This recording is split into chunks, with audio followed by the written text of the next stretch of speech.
Good morning friends.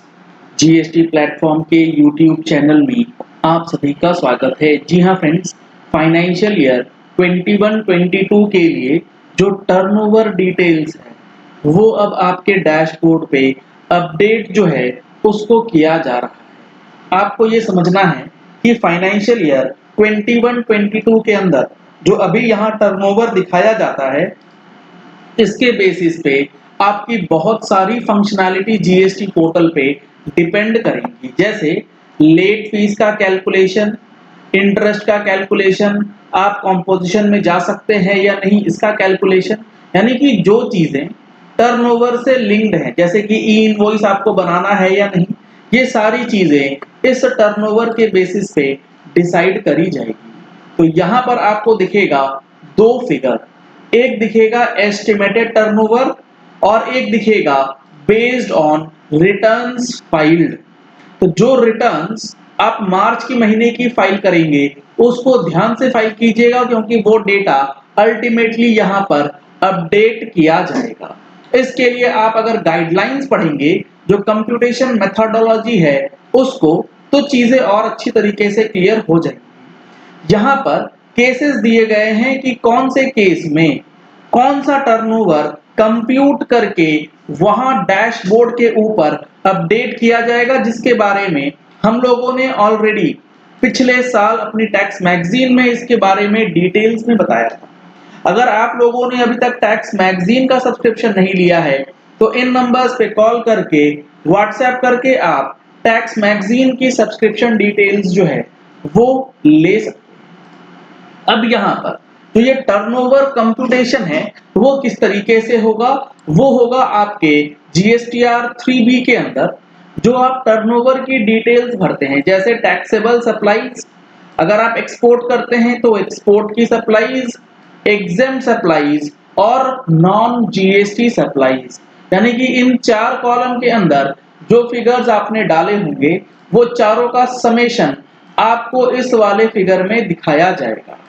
अब यहाँ पर इन चारों फिगर्स को जो लिया जाता है उसके अंदर किस तरीके से कंप्यूटेशन होगा, जिन्होंने अपनी जीएसटीआर 3B नहीं फाइल करी है, अगर आपने फाइल कर दी है तब तो कोई दिक्कत नहीं है, लेकिन अगर आपने जीएसटीआर 3B नहीं फाइल करी है तो क्या होगा।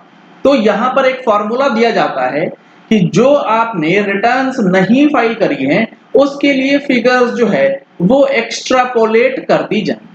जैसे अगर आपको 12 रिटर्न भरनी थी, आपने भरी है 10 रिटर्न और 10 रिटर्न के अंदर आपने फिगर दिया है 10 लाख रुपए, तो इस 10 लाख रुपए को एक बेस बनाते हुए अगले 2 महीने की रिटर्न का जो डेटा है वो एक्स्ट्रापोलेट कर दिया जाएगा। तो अकॉर्डिंगली आपका जो टर्नओवर है वो एक्स्ट्रापोलेशन मेथड से निकलेगा, अदरवाइज आपको अपनी 3B में एक्चुअल टर्नओवर जो है वो डालना है। इसमें पहला केस है GSTians who are active as on date and were not in composition during financial year 21-22, यानी कि आज के डेट में आप एक्टिव हैं और आप कंपोजिशन में नहीं थे, तो आपके लिए क्या फॉर्मूला लगाया जाएगा। आपके लिए जो जीएसटीआर 3B की फाइलिंग है वो 12 3B जो है वो मानी जाएगी, 12 में से एक भी कम होगा तो एक्स्ट्रापोलेशन मेथड जो है वो लगा दिया जाएगा।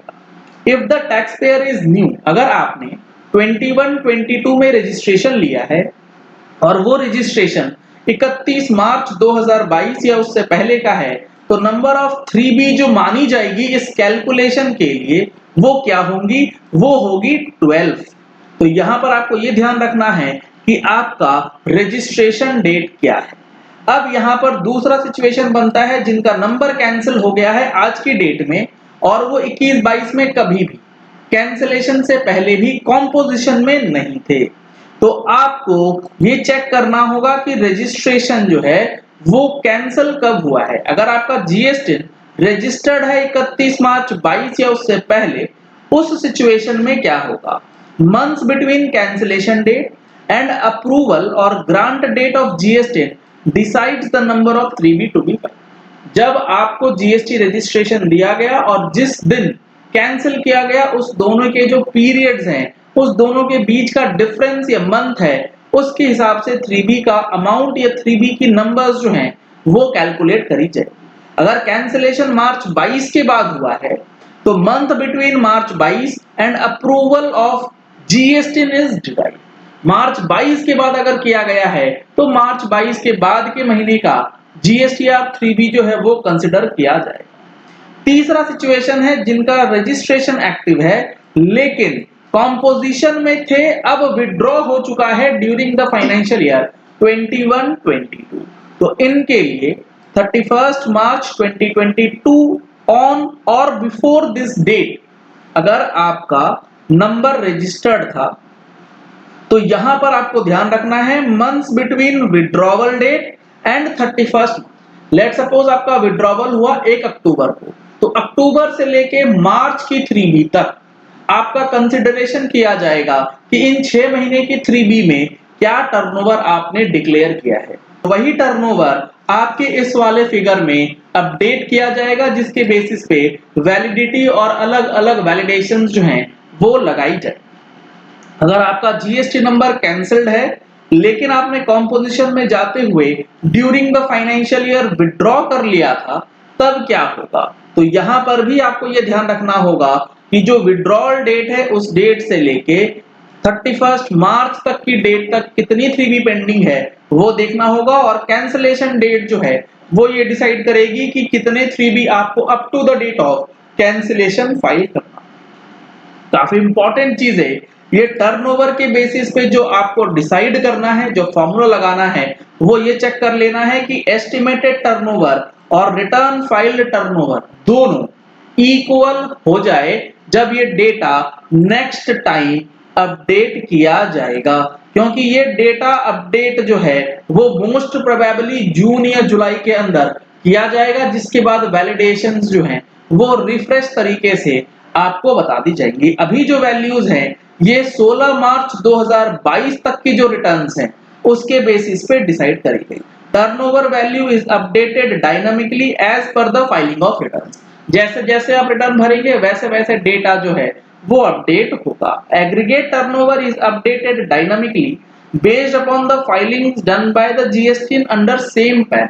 एक पैन पे मल्टीपल जीएसटी है तो डेटा जो अपडेट होगा वो on the basis of return filing of all GST.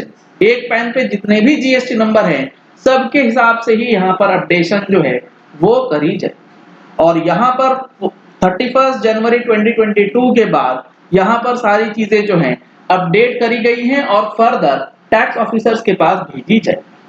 तो अब इन चीजों को ध्यान में रखते हुए अपने मार्च की रिटर्न जो फाइल करेंगे उसमें सारी चीजों को एडजस्ट करने के बाद सही तरीके से फाइल करना है। चलिए इस वीडियो को यही एंड करते हैं। आशा करते हैं कि आपको ये चीजें क्लियर हो गई होंगी कि जीएसटी के अंदर जो ये टर्नओवर है उसका क्या मीनिंग है और वो किस तरीके से आप सही कर सकते हैं। Thank you and have a nice day.